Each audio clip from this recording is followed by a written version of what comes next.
نوحه پهلوی شکسته زهرا و دروغ آخوندها.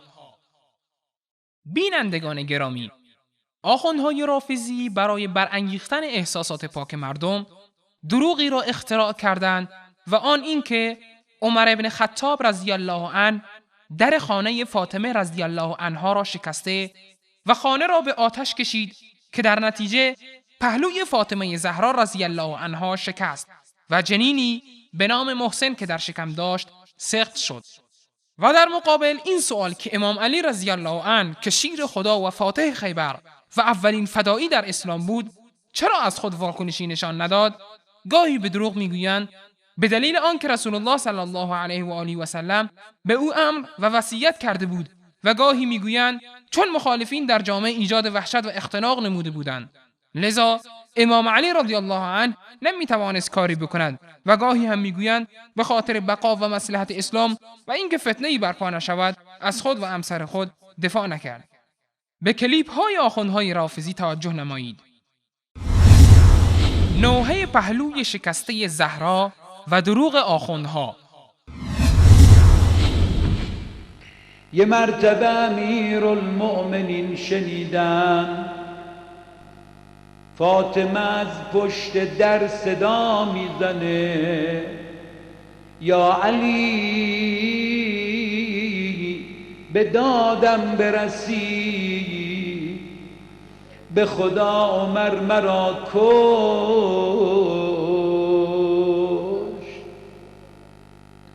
مولا امیرالمؤمنین آمدن پشت در خانه، اما صحنه ای رو دیدن خیلی ناراحت شدن. آخه در به سینه فاطمه اصابت کرده بود، استخوانای سینه و پهلو رو شکسته، محسن سقط شده، از سینه زهرا خون می چکید. یه مرتبه دوید جلو، عمر را روی زمین زد، نشست روی سینش.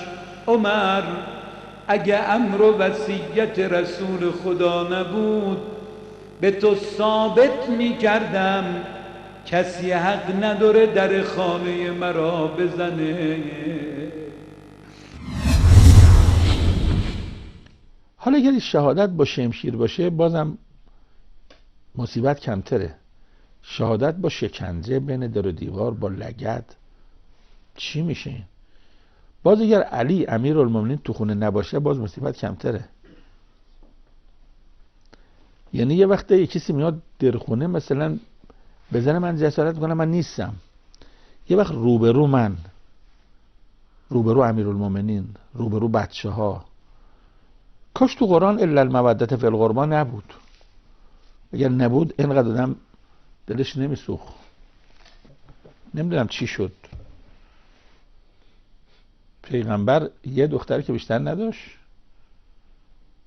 دو ماه پیش از دنیا رفته تقریبا، حامله بود، بین در دیوار بود. مصیبت سخته. به هر حال ما یک جمله گفت وعلموا انی فاطمه، بدونید من زهرام. میخوام یه سخنرانی بکنم، سخنرانی نی، آتش فشانیه. تو همون قصه فدک؟ نه خیلی، تو همون بعد از فوت پیغمبر که فداکو گرفتن لباساشو پوشید با زنا، گفت بریم میخوام سخنرانی کنم. منتها سخنرانی نبود، کودتا بود. خلیفه وقت رو با استدلال، با قرآن، یک سخنرانی که اولش هم وعلموا انی فاطمه. و جالب اینه که خطبه حضرت زهرا رو امامان ما یاد بچه‌هاشون میدادن، میگفتن حفظ کنید، مثل آیت الکرسی. ما امروز کمتر میخونیم متاسفانه. یکی از علما اومده این خطبه رو 11 جلد شرح کرده، هر جلدی هم تقریبا 700 صفحه، یه تاقچه کتاب. یعنی هر کلمه شو باز کرده. تاریخشو، مواردشو، نمونه‌هاشو. یعنی حضرت امیر از زهرا خیلی برای مظلومیت خودش استفاده کرد. این تیکه که هست من تو کتابای سنی ها دیدم، ابن بالحدید. وقتی هم دیدم من منقلب شدم. حالا حضرت امیر زهرا رو سوار الاغ کرد، تو تاریکی میرفت در خونه اصحاب. میگفتن فاطمه اومدی چه کنی؟ یا علی اومدی چه کنی؟ گفت که جئتو که مستغیثه، اومدم التماس کنم. جئتو که مستنصره، اومدم از تو کمک بگیرم. تو 2 ماه پیش قدیر خم نبودی؟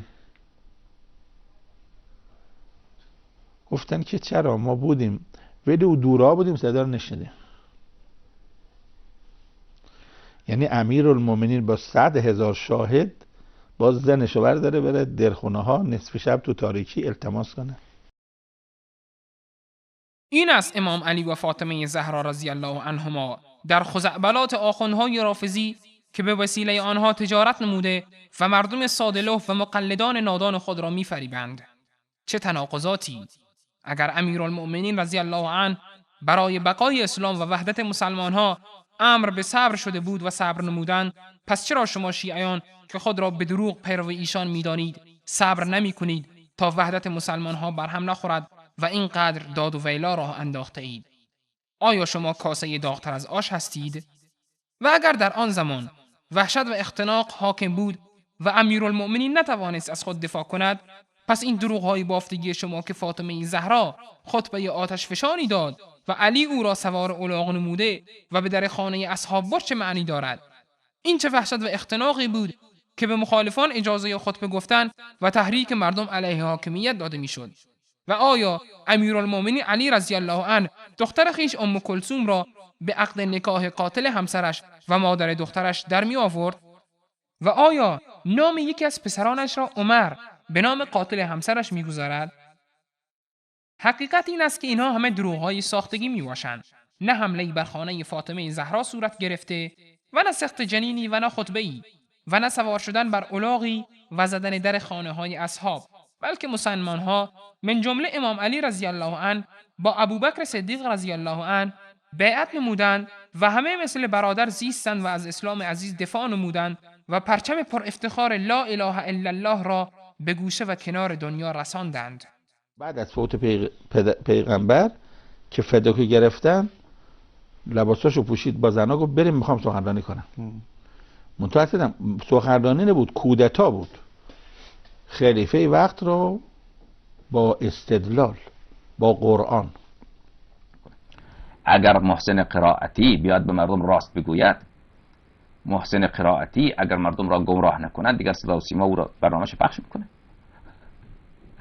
محسن قرائتی اگر به مردم راست بگوید، بله او را خدمت شما عرض کنم که خلاصه